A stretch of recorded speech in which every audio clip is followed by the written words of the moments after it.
आणि मुंडे कुटुंबाला न्याय मिळावा एवढीच विनम्र आणि त्याची सीबीआय इन्क्वायरी व्हावी अशी माझी गृह मंत्रालयाला विनम्र विनंती।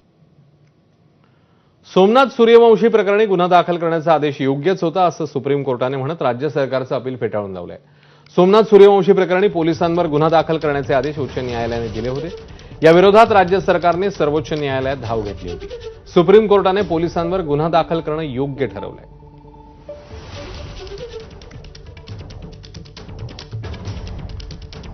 दरम्यान सोमनाथ सूर्यवंशी यांच्या आई विजयाबाई सूर्यवंशी यांनी सर्वोच्च न्यायालयाचे आभार मानले। तसंच प्रकाश आंबेडकर एका भावासारखे माझ्या पाठीशी उभे राहिले अशी प्रतिक्रियाही त्यांनी दिली आहे।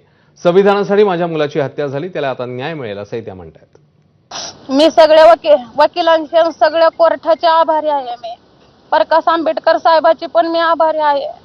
एक माझ्या पाठचा भाऊ म्हणून खंबीरपणे उभं राहून मला न्याय मिळवून दिले, मी याचे आभारी आहे। संविधानासाठी सोमनाथचं बलिदान वाया जाऊ दिले नाहीत साहेबांनी, मला याचं थोडं दुःख वाटतंय। माझ्या लेकराचं रक्त सांडलं संविधानासाठी, घरामध्ये शिरू दार तोडू। बातमीसोबत एक छोटासा ब्रेक नंतर आणखी काही घडामोडींचा आढावा घ्यायचा आहे। पाहत राहा एबीपी माझा।